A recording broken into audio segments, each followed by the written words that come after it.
Welcome to TSM. I'm Michael Carvelis. On this edition of Sports Show, we've got everything from the college football upset Saturday that was Saturday, plus the Jets are one of the many teams that upset their foes on Sunday, and NBA predictions plus 2 passings in the NFL this week. It's time for Sports Show on TSM. Sports Show, let's go!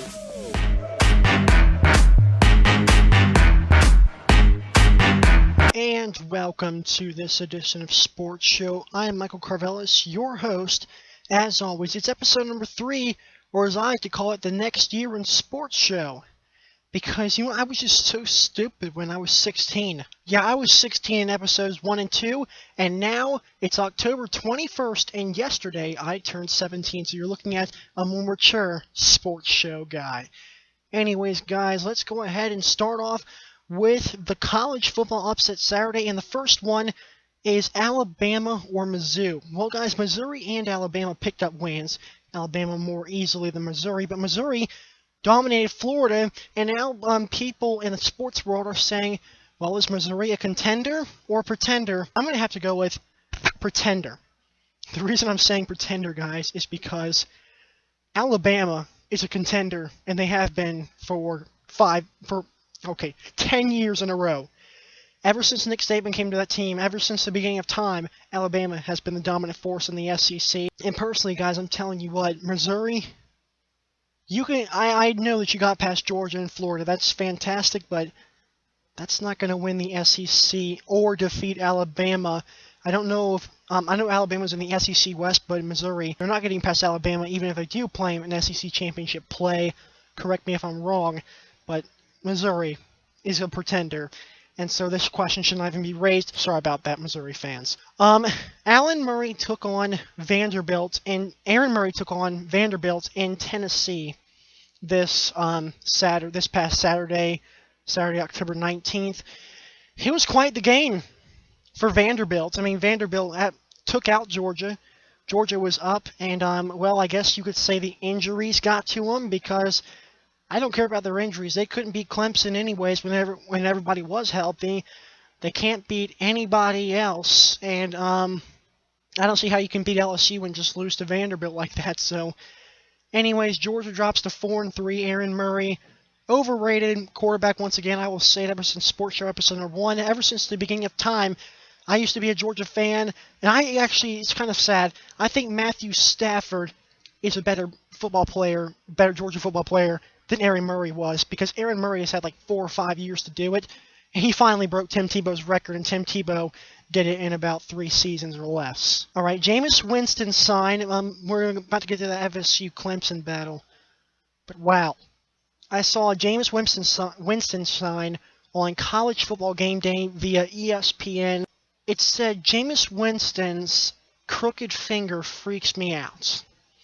Now, I know that you college kids are in Clemson for this game, but first of all, that is the grossest thing I've ever heard of in my life. I don't know if he does have a crooked finger, but I'm just going to go ahead and assume that he does, but my goodness, that was one of the most humiliating and disgusting offensive signs I've ever seen in my life, and it was right there, College Game Day guys are always right in front of the crowd. The crowd is back here, and then it's this Jameis Winston sign right here on their above their heads. It says Jameis Winston's crooked finger freaks me out, and I'm like, what in the world, ESPN? You got to get that fan out of there. But it was really, I would not be happy if I was anybody who saw that, because that's just disturbing and gross. I don't care if he does have a crooked finger. That's like saying, oh, that retarded person is retarded. It's you don't do that kind of stuff. He has a crooked finger. He can't help it. Who cares? All right, anyways, so next up, Clemson. I guess Florida State made them pay. Jameis Winston came in as a freshman quarterback, his 6th start, takes out Clemson in heroic fashion, just completely dominates Clemson, and Clemson couldn't do anything. I don't like Taj Boyd anyways. I don't like Jameis Winston. But, guys, last year, people were comparing Jameis Winston to Johnny Manziel. What? Johnny Manziel came in and beat Alabama. Jameis Winston beat Clemson. Texas A&M had never played Alabama almost in the history of their teams until last year, and all of a sudden Johnny Manziel becomes Johnny Football because of that one game. Jameis Winston taking out Clemson, I don't think that's as big as Alabama. It's still pretty big. I'm very impressed with that, but don't go putting name tags on people yet. I'm not a zombie. Sprint commercial. Next up, our fifth topic, Manzielling, or should I say Manzielling?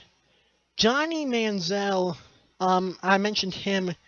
I think Johnny Manziel is a great football player. I think I've earned a lot of respect for him, but there's only one problem. Johnny Manziel's team is not winning that much this season, and I mean, they played Alabama really well. I mentioned that in episode number 2, but it's really sad because they lost to Auburn, and now Manziel is just, he's injured, and he tried to throw a football, and he was like, oh, and he couldn't even get the football off, and I really felt bad for Texas A&M because they've already lost to Alabama, and losing to Auburn has probably put them out of contention for Johnny Football. Johnny Football will not win the Heisman this year because he didn't take out Bama again. He came very close, but losing to Auburn is not going to help his cause. Next up to the NFL, Peyton Manning took on Andrew Luck in Indianapolis. Now, just a little bit of history. Peyton Manning was the quarterback of 14 years for my Indianapolis Colts. I became a fan of the Colts in 2006 when I first started watching football, 7 years ago. Actually, almost 8 years ago, and then I saw Peyton Manning and the Colts. I chose the Colts to be my favorite team since they won the Super Bowl that year. Been faithful to them ever since. And they took on Andrew Luck. Broncos took on Andrew Luck and the Colts. Andrew Luck has been absolutely impressive. The Colts are being considered one of the best teams in the NFL. They defeated the Seahawks, the 49ers. I mean, this team, and now the Broncos. They defeated the Packers last year on a heroic comeback win by Andrew Luck. I'm impressed with my Colts. I don't think anybody was expecting this. I mean, everybody was all about RG3, and I'm like, shut up. Because I knew that Andrew Luck was better than RG3. I just didn't know how quickly it would be better for him. And Andrew Luck can actually run the football, so watch out, RG3 fans. And we'll get to RG3 in just a little bit. But I'm telling you what, guys, Andrew Luck is really impressing me. And they're like, what, 5-2. Broncos got their first loss of the season, and Chiefs are undefeated. Jets win. Jets, Jets. They defeat the New England Patriots. Am I surprised by this? Well, according to my Picks and Pick'em, which I posted in episode number 1, that I chose the Patriots to win that game, but I'm not surprised if the Jets won because Patriots are depleted, guys. They've lost 2 big defensive men who were leaders on their teams, from what I can tell. And then they got Rob Gronkowski back, and woohoo, but Tom Brady's becoming very inaccurate. I don't think he's slipping, as Michael Wilbon would say. He's not either. But I'm just saying, I think that the Patriots need to re-examine themselves. Of course, as Bill Polian brings out, a lot of teams would want to be 5-2, but I just don't think Patriots are going to do much this season, and Rob Gronkowski is still overrated to me, especially with all those injuries. Next up, A.J. Green takes out Calvin Johnson. Now, A.J. Green was a quarterback for the Georgia Bulldogs when I used to be a Georgia Bulldogs fan until I realized that they were overrated and all this nonsense, and I just decided not to. But A.J. Green took on Calvin Johnson Jr. Calvin Johnson used to play for Georgia Tech. I watched the game with Matt Stafford of the Lions. Actually, he was with the Bulldogs. And he took on Georgia Tech Yellow Jackets. I was at a Mexican restaurant, saw that game. Calvin Johnson was in it. Big name. A.J. Green has really exploded onto the scene as well. But A.J. Green and Calvin Johnson were pretty evenly matched in this game. But, of course, A.J. Green's team got the better of the Detroit Lions team. But, anyways, great matchup to see them together. 2 of the rising stars in the NFL for the receiving end of the football field. Next up, RG3 picks up a win against the Chicago Bears, and to do it, he had to take out Jay Cutler. The Redskins took out Jay Cutler of the Bears. That's the Bears quarterback, and he's out for 4 games with a groin injury. Actually, at least 4 games with a strained groin or whatever. And RG3 got the win. They're saying RG3 was classic RG3, and I'm like, well, that's great, because if he keeps on doing classic RG3, he's going to tear out his knee. Anyways, guys, RG3 gets the win. Congrats, RG3. I should put a little track on how much times I said RG3. Mike Glennon took on Matt Ryan and the Falcons. Mike Glennon was very impressive in this Buccaneers game against the Falcons. Fox aired that game over here in Georgia. But I was impressed with Mike Glennon. But the Falcons were able to get the win. But Mike Glennon, they call him Mikey Ice, And of course, you know, the lingo here is Matt Ryan. It's Matty Ice. Matt Ryan was very effective, especially without Julio Jones and Roddy White, a.k.a. two of the best receivers in the NFL. And then Mike Glennon did it very well. Next up is NASCAR. We got the big one. There was no big one in this one. Jamie McMurray won the race. Jimmy Johnson finished 13th and Jeff Gordon finished 14th. Those two are in the contention for the NASCAR Sprint Cup title. Johnson always finds a way to beat out Gordon. Anyways, guys, congratulations for McMurray. Next up, the NBA season is upon us. I love the NBA. I have for a while now. I've got a lot of teams to put in. Number one, you have to put in the Miami Heat. You have to put in the Indiana Pacers, the New York Knicks. Let's see here. Brooklyn Nets, I guess. And there's some other teams out there, but I think you could go with those four teams. I think the Orlando Magic could sneak in there because they have Victor Oladipo, who's been impressive in the preseason. But anyways, guys, great job for Victor Oladipo this season. But now, out of my four teams out there, here's from ranked from number 4 to 1. Number 4 would be the Brooklyn Nets. I think they're old. I don't think they're going to get past the New York Knicks, who are number 3. Number 2, Indiana Pacers, who I think are going to really contend with the Miami Heat. But the reason I have Miami Heat number 1, of course I do like the Miami Heat. I'll show you why. Actually, I don't have the hat right now.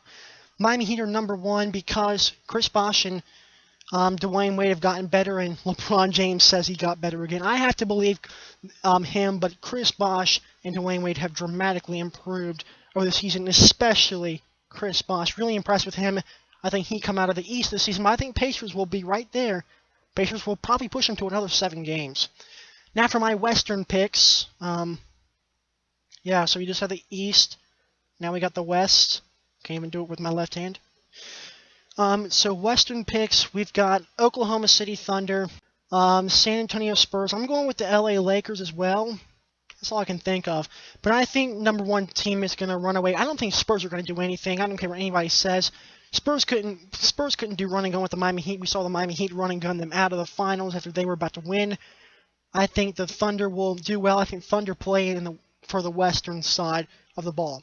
My MVP picks include Derrick Rose and LeBron James and Kevin Durant and Carmelo Anthony. I think Kevin Durant's a good player, but not MVP-like. I think Derrick Rose and LeBron James are in the runnings for MVP. Now, I know what you're saying. You know, Derrick Rose just came back from a torn ACL. That's fantastic for Derrick Rose, but guys, I'm telling you, Derrick Rose looks bad, and by bad, I mean good. He looks really good in the preseason. I got to give him all the credit in the world.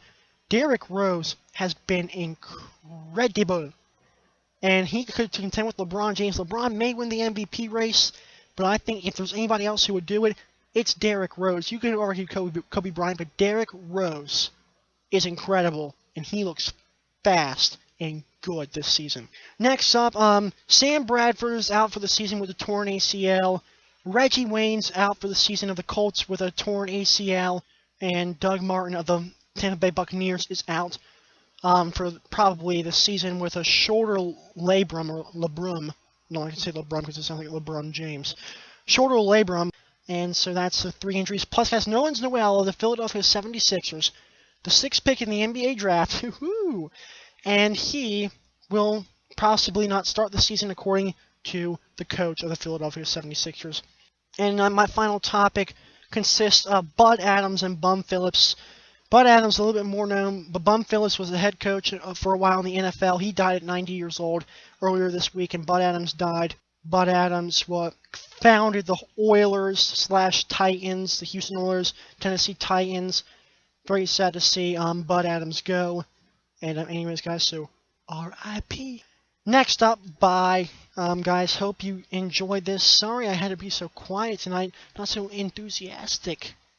Boo, boo, boo, boo, boo. I'm like, yo. Alright, guys, see you later. And, yeah, goodbye. Thanks for watching. And coming soon to TSM, we've got some good stuff for you, including video game ratings, along with video game gameplay, more than just, Minecraft. We have some pretty cool stuff coming to TSM, so check back soon. Click the like and subscribe button if you liked it. If you disliked it, click the other side of the button, click dislike or whatever. Wherever that is, I don't even know. I don't even know.